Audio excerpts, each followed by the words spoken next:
جب وہ چہرے سے بالوں کی گھٹا ہٹنے لگی، میری آنکھیں ان نینوں کی صدا رٹنے لگی۔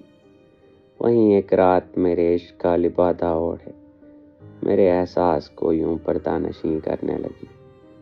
جب وہ خاکی سے کپڑوں میں وہاں چلنے لگی تو صبا گہری سی وادی سے تکلم کر کے کہے تو بھی بھلا حسن سے یوں جلنے لگی۔ وہاں آدم تھا کھڑا جنگل کی گھنی چھاؤں میں، وہ دو پنچھی جو تھے رہتے اس کی آنکھوں میں، وہی جلتے ہوئے آدم کے ابابیل میں۔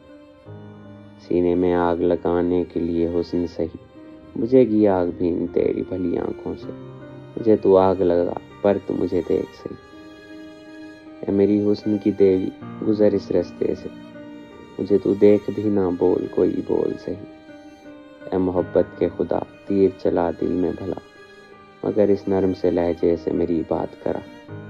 جس کی روشن سی جبیں مدہوش سی آنکھوں کے لیے میں نے مارے ہیں کئی داغ شرمساری کے۔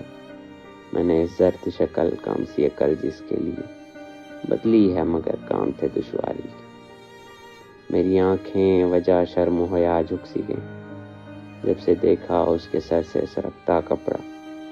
اے کسی کھوئی سی دنیا کی پرذوق کلی، اے شاہوں سے نخروں سے اور نازوں سے پلی، میرے ہاتھوں کی قبا پھول سوا کچھ بھی نہیں، میرے دل تیرے لیے پیار سوا کچھ بھی نہیں۔ کبھی آ میرے اس خانہ ویرانہ میں کہ یہاں پھول کھلیں مثل گلستان بنے، آکے اس زخم دل بنجر کے کسی کونے کوئی تو چوٹ ہو جو آدم کی کبھی شان بنے۔